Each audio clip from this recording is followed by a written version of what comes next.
welcome to another episode here for the Funky Pod, Mindful Media and Communication.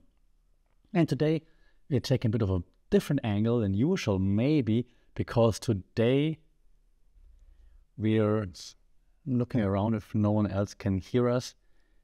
We're looking at why we are not good people. We're looking at failures, and we're looking at why we secretly love watching people fall apart. And if you now say, no, that's not me, wait a second, I will show you that it is you, and I will also show you the psychology behind Schadenfreude and how media feeds on it. So welcome to the wonderful world of admitting that we're not good people. Because, well, I said one more time, be honest, admit it. You kinda dig it when people fail. And let me set the stage, okay? You're scrolling through Instagram, X, and I said X, not Twitter. I think it's the first time. Hey, and then there it is. YouTube Shorts, TikTok even. A celebrity meltdown. An influencer caught faking their lifestyle. It had happened a lot these days, right? Or like a viral, I quit my job, or like on camera, but that moment just goes horribly wrong. And for a split second, for a tiny split second, you smile. You don't want to root for failure, of course not, but you do. I know you do. And so in this episode, we explore why we love watching people fail and how the media make sure we never stop, okay? Because I think that we've built an entire content economy around failures entertainment. Whether it's what I just mentioned, celebrity downfalls, influencer being exposed. I'm hesitating because, we know they're fake. But well, if influencers get exposed, cancel culture, public failure has become a currency. And guess what? You, me, we're all buying that currency. In the next few minutes, I'm going to give you a few key theories and show how the media will use those theories to keep us buying in. Those theories will be, and I will explain, Schadenfreude, that's how you pronounce it because it's a German word. Social comparison theory, we already talked about this. Cultivation theory, which you also should know already. Framing theory, also familiar. And moral disengagement, new. And parasocial relationships, talked about it already. Let's start. So, why we enjoy watching others fail. And that's where the German worded theory comes in, Schadenfreude. No? The theory is called, it was a very German way, by the way, Schadenfreude. No? That's a German thing that we do. We say something, we say, no? Sorry. So the Schadenfreude Effect, okay? You know what Schadenfreude is. The pleasure derived from someone else's, let's say, misfortune. And it's not because we're evil people. It's a psychological thing. So Schadenfreude actually offers ego protection. It's like, hey, at least I'm not that bad. So we try to protect ourselves. That's normal. It's human. Okay? It's okay if you feel that. You don't have to deny it. Admit it. It also creates moral contrast. That failure makes me feel morally superior. Admit it. And it also reinforces group identity, especially when the fallen figure is rich, famous, controversial. You're like, look at them. They can also get it, not us poor, normal people. Okay? So, as an example, totally made up, when a celebrity is arrested for something, suddenly their glamour seems fake. And we feel justified in never liking them in the first place anyways. Right? So that's Schadenfreude at work, okay, with all those things that I said, ego protection, moral contrast, group identity. Okay, so Schadenfreude is normal, accepted, admit it, I know you feel it. And when we move on to the next one that we discussed in previous episodes, the social comparison theory, that basically means that we constantly evaluate our worth, our self-worth, by comparing ourselves to others. And in a world that we live in right now that's curated to perfection, other people's failure kind of comes as a relief. Like, at least they're not perfect, man, because I'm not perfect. Look, they're not perfect either, okay? Real world triggers might be that influencer who seemed too perfect caught lying. I know it. Or that colleague who always bragged, like, I do everything perfectly. Look at me, I'm awesome. They missed a deadline. Or the billionaire who fails because his car shares are down the drain. Instant meme content, there you go, right? So that's all Schadenfreude, okay? The dark truth of Schadenfreude and social comparison together. The dark truth is we don't just consume failure, we use it to regulate our self-worth. Yeah, when you just saw that, I threw Schadenfreude back in because, of course, it's how we feel, but we feel it because when it comes to social comparison, we compare ourselves to others, and when that billionaire does something stupid and then the stocks tank, you're like, look how stupid that was. I'm not making such a mess, for example. Okay, so social comparison theory. So right now we had Schadenfreude and social comparison theory. Now, I mentioned earlier that the media really enjoys that, right? They are basically teaching us to look at failure of others. And they're milking it and milking it and milking it to max out as much profit as possible. And here we see a theory that we're very well familiar with, the framing theory, because failure becomes a spectacle, okay? The media rarely shows the whole story of like what actually led to the failure, for example. Maybe it was the pandemic, maybe it was something else. Instead, the media chooses the most clickable frame, clickbait, right? That's why headlines or thumbnails say YouTuber exposed for lying to fans, or exposed in all caps, or fitness coaches scam diet revealed, or actor humiliated in all caps on talk show. If failure isn't just reported, it's dramatized, monetized, and memified. Memified. That's how you say it, right? Yeah. And the media loves it. Yeah. Why? Because negativity, just like sex, sells. We don't want to see, look, this person is doing well. Hey, cool. Just like we don't want to hear good news. That's why no news network out there brings you just good news. Bad news sell. Your panic sells. Drama sells. Negativity sells. And that's why we see failure all the time in the media. The media loves people to fail, especially celebrities, people that are well known, because they know that we will click on it, we will share it, we will like it, we will engage with it. Okay, outrage means clicks.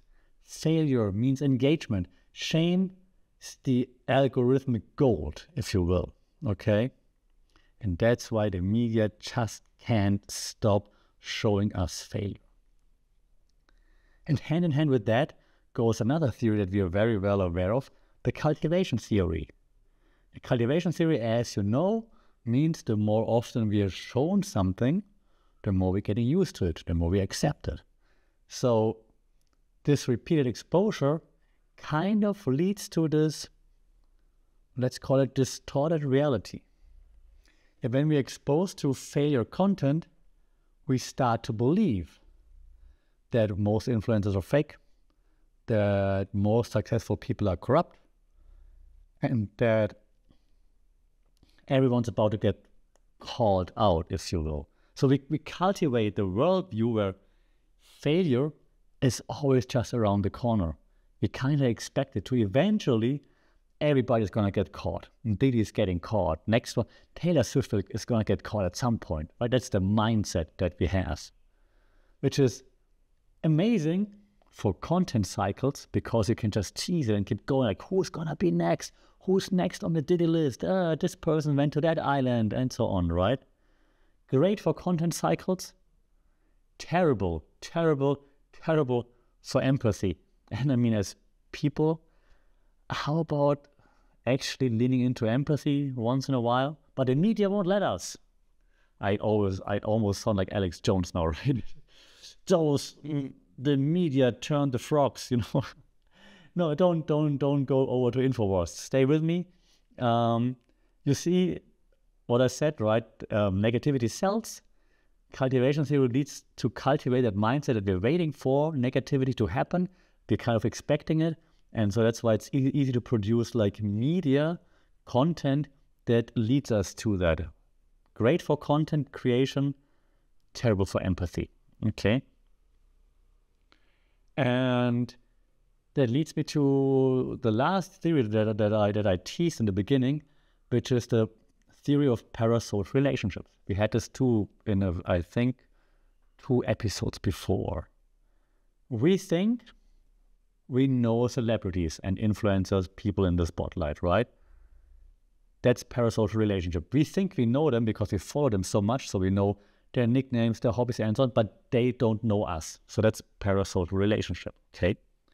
So when the people that we think we know, when they fail, we take it kind of personally. That's why we feel entitled to comment, judge, celebrate their downfall, if you will. We spend so much time following them that we think we know them well enough to comment on their failures. But here's the paradox. If you didn't think that already, you might already have. The paradox is we build them up only to tear them down. And while doing that, we kind of feel righteous doing it. Isn't that weird? We build them up by following them, liking, sharing their stuff, buying their stuff, streaming their stuff. And then eventually we tear them down and we're like, yeah, they deserve it. Huh. Because in the end, that pedestal that we put the celebrities on is just a launch pad for their downfall. And eventually, what goes up, you know the saying, and it seems to be true with fame as well. So now that we understood why it's happening, the question is, why is this cultural failure a problem? And I mean, the answer would be obvious, like because empathy and sympathy is much better than hate. But there's more to it. Because I think that if you see failure everywhere in the media, it creates what I want to call fear of vulnerability. If you know that the internet thrives on failure, we stop taking any kinds of risks, creative risks, for example. If you know, okay, if I'm going to mess up now, people are going to celebrate me messing up. So I'm not going to try anything different, anything new, not going to try some new content, not going to put myself out there, because I know that if someone sees it, they're going to be like, look at this loser, and celebrate it. And I think it also distorts our view of success. Because we kind of, in this case, associate success with hypocrisy and failure, like with authenticity. So doesn't that mean that people will be less authentic because they don't want to fail and hence be more hypocritical and just do whatever the mainstream wants them to do to just appease the mainstream and not be called out and not fail in their pursuit of whatever they would want to pursue. And I also think, and that might even be the worst part of it, I think it also dehumanizes real people. A public failure is painful, of course, but media is kind of turned into like some kind of popcorn entertainment. Like, hey, look at them failing, lean back, just, enjoy, share, like. Like, why would I like someone failing? And I think that's one of the most, at least for me, annoying things about that we are cheering when people are failing. And that leads, I think, to moral disengagement kicking in. We convince ourselves it's okay to mock someone because, hey, they signed up for it. They put themselves out there on social media, for example. So, hey, they asked for it. But did they actually ask for it? Maybe they just wanted to share and thought it's going to help someone or going to raise some awareness, and now we're mocking them.